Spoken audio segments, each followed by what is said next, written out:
মুসলমানদের বিজয় খুব সন্নিকটে।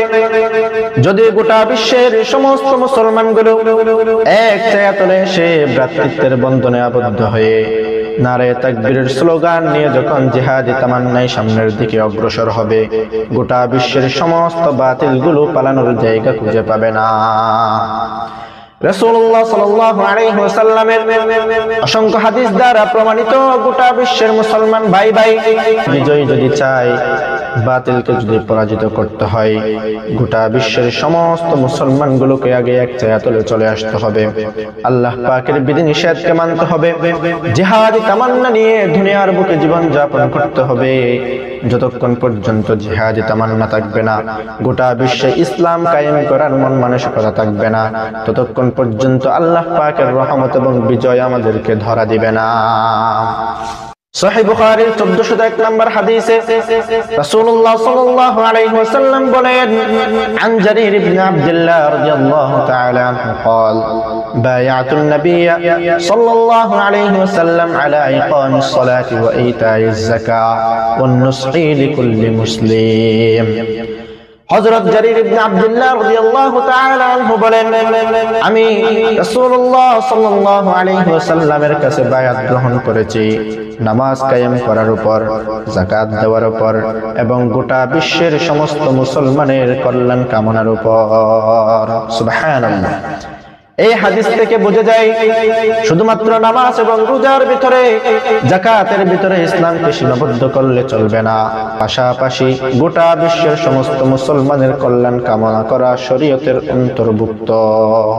অন্য একটি হাদিসে রাসূলুল্লাহ সাল্লাল্লাহু আলাইহি ওয়াসাল্লাম বলেন, আল মুসলিম আখুল মুসলিম, মুসলমান মুসলমানের ভাই।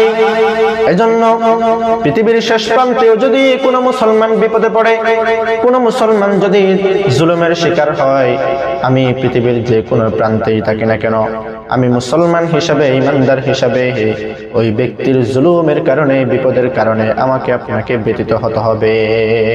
মুসলমান একে অপরের সাথে ভ্রাতৃত্বপূর্ণ আচরণ করতে হবে, নমনীয়তা দেখাতে হবে, একে অপরের সাথে সুন্দর ভালো ব্যবহার করতে হবে।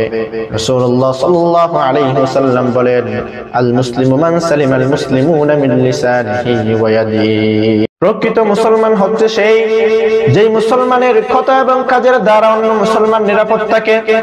এজন্য আমি চলাফেরার সময়, কাজ কর্মের সময়, যে কোনো জায়গায় যাওয়া আসার সময় আমার সাথে যদি কোনো মুসলমানের সাথে সাক্ষাৎ হয়, তার সাথে এমন আচরণ করতে হবে যাতে সে আমার আচরণ খুশি হয়ে যায়। আল্লাহ পাক রব্বুল আলামিন বলেন, ইন্নামাল মুমিনুনা ইখওয়া ফাআসলিহু বাইনা আখাওয়াইকুম ওয়াত্তাকুল্লাহা লাআল্লাকুম তুরহামুন।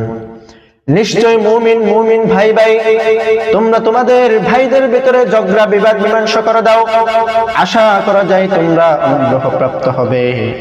জন্য মুসলমান ইমানদার যদি আল্লাহ পাকের অনুগ্রহ পেতে হয়, যদি মহান রবের দয়া পেতে হয়, রহমত পেতে হয়, গোটা বিশ্বের সমস্ত মুমিনগুলোকে এক ছায়াতলে চলে আসতে হবে, ভ্রাতৃত্বপূর্ণ আচরণ করতে হবে, একে অপরের সাথে সদাচরণ করতে হবে। মহান রবের এই বিজয় যদি আমরা পেতে চাই, গোটা বিশ্বে যদি ইসলাম কায়েম করতে চাই, কোরআনী শাসন যদি আমরা চালু করতে চাই, তাহলে ভ্রাতৃত্বের বন্ধনে আবদ্ধ হওয়া ছাড়া বিকল্প কোনো পন্থা নাই। আল্লাহ পাক আমাকে আপনাকে সবাইকে ইসলামের ছায়াতলে এসে কোরআন এবং হাদিস মোতাবেক জীবন যাপন করে, যে জীবনকে গঠন করে জিহাদি তামান্না নিয়ে দুনিয়ার বুকে জীবন যাপন করার তৌফিক দান করুন। সবাই বলে আমিন।